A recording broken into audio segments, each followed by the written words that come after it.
Il y a quelqu'un faux prophète, Edi Pada, on me parle de lui. Un homme, quand vous le voyez visiblement, rien que son physique, c'est une violation de 1 Corinthiens chapitre 11 qui dit que c'est une honte pour un homme de porter de longs cheveux. Et les chrétiens mal affirmés vont dire, et Samson alors? Comme je ne réponds pas, mais si je répondais, je vais dire que je ne savais pas que Samson avait confessé Christ comme étant son Seigneur et Sauveur. Il ne savait pas qu'il avait confessé. Et dans quel verset Samson a accepté Jésus-Christ comme étant son Seigneur et Sauveur? La doctrine que nous avons aujourd'hui, c'est pour nous les chrétiens, des petits préceptes. Maintenant, quand dans l'Ancien Testament, il y avait quelqu'un qui peut-être avait de longs cheveux, euh, comme Samson, selon la volonté de Dieu, nous ne pouvons pas généraliser les révélations que Dieu avait données à quelqu'un de manière spécifique. Et même les longs cheveux de Samson, c'était pour un but spécifique. Sa force devait résider dans ses longs cheveux.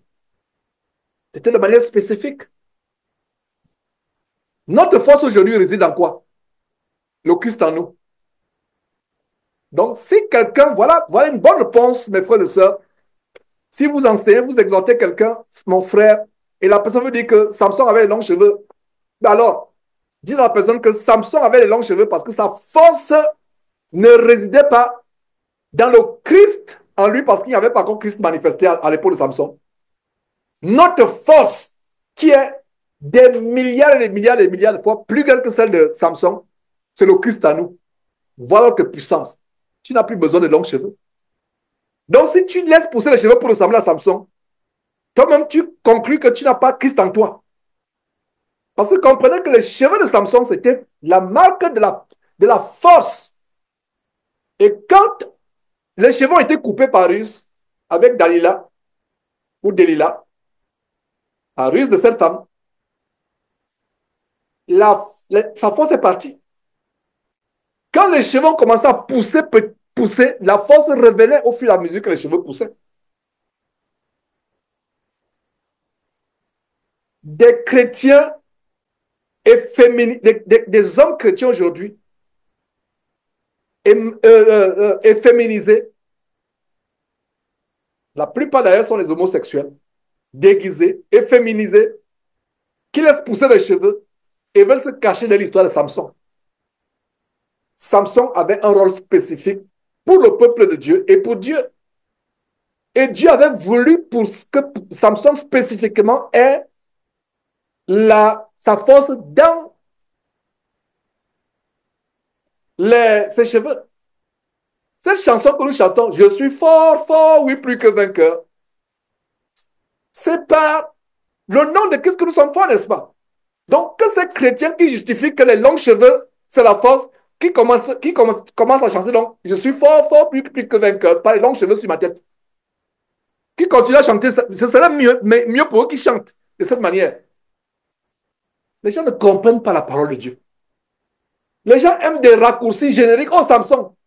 Samson n'avait-il pas les longs cheveux? Déborah n'a-t-il pas enseigné? Toi qui dis que les femmes ne doivent pas enseigner, comme si c'est moi qui dis Georges. Des raccourcis. Et c'est là où vous sentez qu'ils n'ont pas besoin. Ils ont besoin de t'enseigner les rudiments, de commencer même à zéro. Et c'est les réponses qu'ils regurgitent qu'ils reçoivent de la part des faux pasteurs. C'est homme qui dit que les longs cheveux ont un problème. Mais allez voir Samson. La force de Samson résidait dans ses cheveux. Nous, chrétiens aujourd'hui, notre force réside en Christ. Donc, toi, chrétien qui m'écoute là, qui fait pousser les locks, Dieu te parle à travers ma bouche.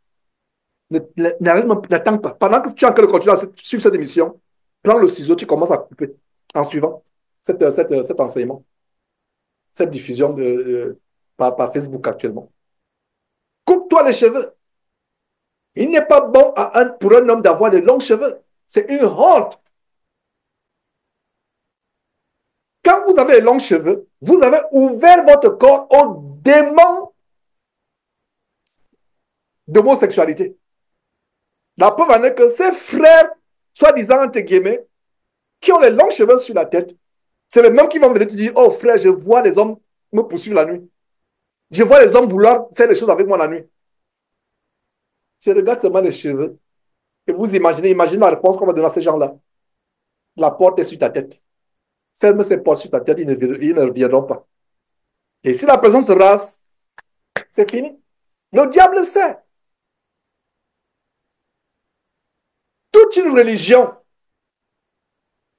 les Rastafari, je ne sais pas si c'est Rastafari ou Rastafarienne, je vais avec la Rastafari, c'est fondé sur laisser pousser les cheveux. Il y a même une légende urbaine, je dis légende urbaine, je ne sais pas si c'est vrai, que les grands adeptes du reggae, de la religion Rastafari, qui pensaient que les rois d'Éthiopie, c'est les descendants du roi Salomon, etc. Il y a la légende urbaine selon laquelle, quand il faisait des incantations, il fumait le chanvre, la marijuana, les cheveux se dressaient, ils devenaient comme des bâtons qu'on pouvait casser. Si c'est vrai, c'est démoniaque. Oui. Donc, j'ai ouvert une parenthèse sur les longs cheveux. Oui. C'est le ciel, roi du Judas, verset 3. Ça, c'est une exhortation. Dieu soit loué pour cette. Je pense qu'un jeune quelque part là a été édifié. Je reprends encore, jeune homme, écoute-moi. Les longs cheveux de Samson, c'était pour sa force. C'était un mystère, c'était spécifiquement à lui.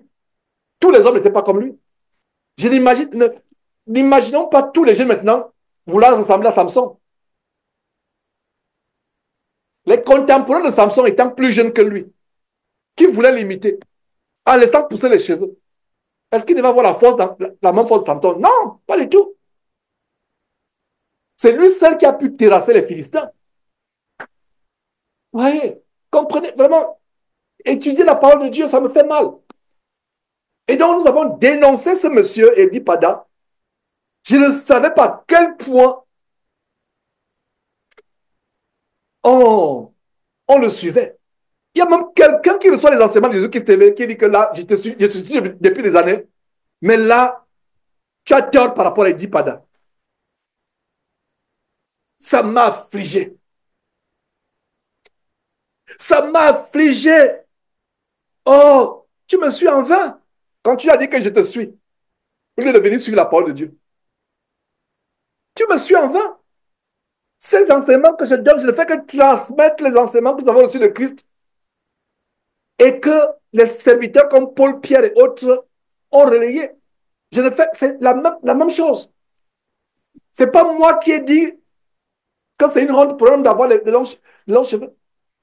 Et c'est un compère, la vidéo a été postée. Ce jour-là, j'ai dit non, ça dit que vraiment, non, il y a deux vidéos qui m'ont scandalisé.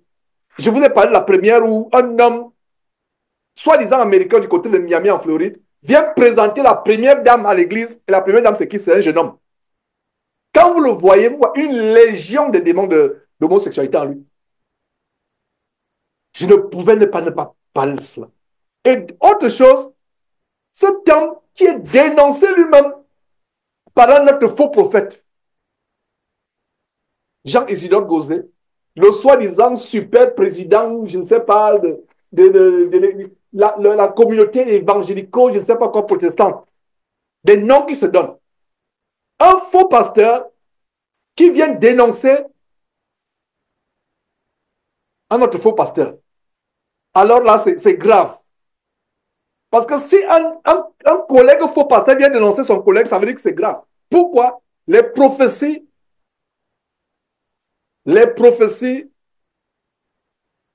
sur certains événements politiques en Côte d'Ivoire, donc que je ne maîtrise pas, je ne sais même pas de quoi il s'agit, mais ça ne s'est pas réalisé. Il a prophétisé ceci, ça ne s'est pas réalisé. Les gens continuent à suivre. Ah, c'est un vrai homme de Dieu. Un vrai homme de Dieu. Allez sur Facebook, sur YouTube. Les commentaires, c'est un vrai homme de Dieu. Tout le Trump, c'est un vrai homme de Dieu. Il faut que les gens commencent à lire la Bible. Et je pense que c'est à la suite de cette vidéo que quelqu'un a dit, mais vraiment, il faudrait que tu nous enseignes sur le ministère de prophétie. C'est ainsi que la sœur a mis un commentaire, mais nous sommes en train d'étudier justement le livre de Jérémie, allez le suivre. Ce livre résume le ministère de prophétie. Quand la prophétie d'un homme de Dieu ne s'accomplit pas, il a dit ainsi par l'Éternel. La Bible dit que cet homme mérite la mort. C'est ainsi qu'il y a ce Camerounais qui a été frappé de mort, Guy Parfait Songa. Sa mort n'est pas anodine. Hein? Donc, si Élie ou Edi ou Élie Pada, la Côte d'Ivoire, s'il est possible qu'il se repente. Parce que quelqu'un qui dit ainsi par l'Éternel. Donc, c'est vraiment, verset 3, Sédécia, roi de Juda, l'avait fait enfermer et lui avait dit, pourquoi prophétises-tu en disant ainsi par l'Éternel? Celui qui prophétise de la part de l'Éternel comme Jérémie, c'est lui comme en prison, celui qu'on déteste. Mais celui qui prophétise le mensonge, c'est celui qu'on encense. C'est celui qui est reçu par les rois, avec tapis rouge, avec les motards, cortège présidentiel. Parce qu'il prophétise quoi? Les bonnes choses. Qu'est-ce qui s'est passé avec les Domoro? Un autre homosexuel, Jean-Marie Domoro, qui fait la sortie astrale dans la liste de Béanzin, euh, ce prêtre vaudou béninois installé en Côte d'Ivoire qui donnait la magie à des milliers, enfin des centaines, autant pour moi, de pasteurs. Il y a son collègue Nana Bonsan Gagnon qui lui a donné, lui c'est plutôt des milliers, mais lui c'était des centaines de pasteurs. Donc Domoro à qui il faisait manger la chair humaine et faire collectionner la souillure des hommes dans les hôtels où ils allaient avec les prostituées, etc. Des choses abominables. Domoro et tous ces gens-là, qu'est-ce qu'ils faisaient? Ils ont prophétisé que Gbagbo va gagner les élections contre Ouattara. C'était il y a quelques années, quand il y a eu la crise post-électorale. Ils sont aujourd'hui, ils sont exilés. Domoro, je ne sais pas s'il est en Floride, quelque part. Ils ont fui. Oh, Gbagbo, c'est toi le président, les Français ne feront rien. Les Français euh, ont encerclé le palais présidentiel, l'ont fait sortir. Il s'est retrouvé au tribunal de la haie, en anglais, high ou haie en anglais, haie en français. La fausseté, ils étaient nombreux. Nombreux qui ont prophétisé, non, on est derrière toi, tu vas gagner. Ainsi, Dieu m'a montré. Tous, Dieu leur a montré. Gbagbo, tu seras là. Gbagbo, tu seras là. Pourquoi nous parlons de Sédécia ici? Comparez les prophètes qui ont dit à Gbagbo, ton trône sera affermi. C'est toi qui vas régner. Dieu m'a montré que non, ça va passer. Plusieurs. Comparez les faux pasteurs ivoiriens avec Gbagbo il y a des années, avec Jérémie et Sédécia. Jérémie dit la vérité au roi. Que ça te fasse plaisir ou pas, moi je parle à part l'Éternel. Je dis ce que l'Éternel voudrait que je dise. C'est pour ça que jeune frère qui voudrait t'engager dans le ministère de servir le Seigneur Jésus-Christ et Dieu son Père, n'oublie pas un des principes numéro un. Ne parle pas pour faire plaisir aux hommes. Nous, les serviteurs du Seigneur Jésus-Christ, nous serons les plus détestés, les plus incompris. Les gens n'aiment pas le radicalisme, les gens n'aiment pas la vérité. On sera détestés. N'oublie jamais cela.